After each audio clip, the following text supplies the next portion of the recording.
mga binati o minahal kong matalumnon. Welcome to my channel, welcome to Ikot TV News, ang channel sa Kalambuan diri sa lungsod sa Matalom. Okay, today is Wednesday nya siguan guys, way hunungay diri mao ni update sa low pressure karon kuan deron July 17 way hunong uwan unya ang barong guys nabasa naglunok na to. Ampo lang ta nga mohunong aron makatinda buta sa mga negosyante nga ganahan magnegosyo diri sa lungsod sa Matalom. Welcome mo tanan nga mo invest og business diri sa among lungsod. Ang lungsod sa Matalom nang hinahanglan og mga investor, nang hinahanglan og mga negosyante. Ako manghinaot nga magtinabangay duta kanunay alang sa kayuhan sa tanan og kalambuan diri sa lungsod sa Matalom. Ato gayong suportahan ang administrasyon headed by sa atong buotan og maabtik nga Mayor Eric S. Pahulio sa tibuok team Pahulio aron magpadayon ang mga programa nga gihimo para sa katawhan og kalambuan diri sa lungsod sa Matalom. Iko pipi tinuray nga mo serbisyo with a purpose alang sa kayuhan sa tanan og kalambuan diri sa lungsod sa Matalom. Example guys, ganahan kintahay na mga investor, ganahan sa kuwang diri guys ang among lungsod diri sa lungsod o mga kanang supermarket wa jud diri niya wa po may mga mall, pero ang amo pong pantalan ongoing na ni aron man nanay mo dunggo nga barko gikan sa Bohol ug sa Cebu. Ako mang hinaot nga magtinabangay jud ta nya isunod na puhon pod ang atong terminal diri sa lungsod sa Matalom.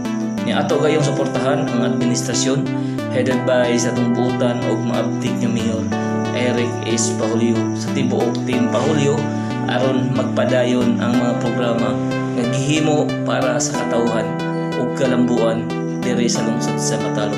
Iko pipi tinuray nga mo serbisyo with a purpose alang sa kayuhan sa tanan ug kalambuan diri sa lungsod sa Matalom. Okay guys,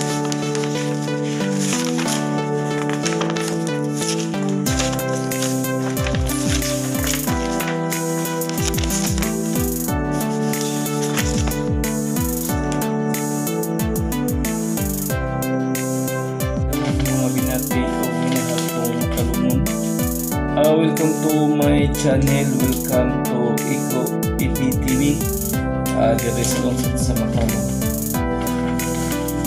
Sa mga negosyante nga ganahan magnegosyo diri sa lungsod sa Matalom, welcome mong tanan nga mo invest og business diri sa mong lungsod.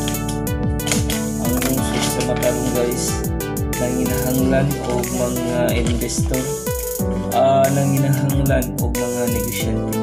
Ako manghinaot nga daghang sanong daghang put up o negosyo diri sa lungsod sa Matalom. Karon is July 17, 2024. Kaya ako manghinaot nga magtinabangay dito kanunay alang sa kayuhan sa tanan o kalambuan diri sa lungsod sa Matalom. Iko pipi tinuray nga mo serbisyo with a purpose alang sa kayuhan sa tanan ug kalambuan diri sa lungsod sa Matalom. Ato gayong suportahan kanunay ang administrasyon headed by sa atong buotan og maabtik nga Mayor Eric S. Pahulio sa tibuok team Pahulio aron magpadayon ang mga programa nga gihimo para sa katawhan ug kalambuan diri sa lungsod sa Matalom.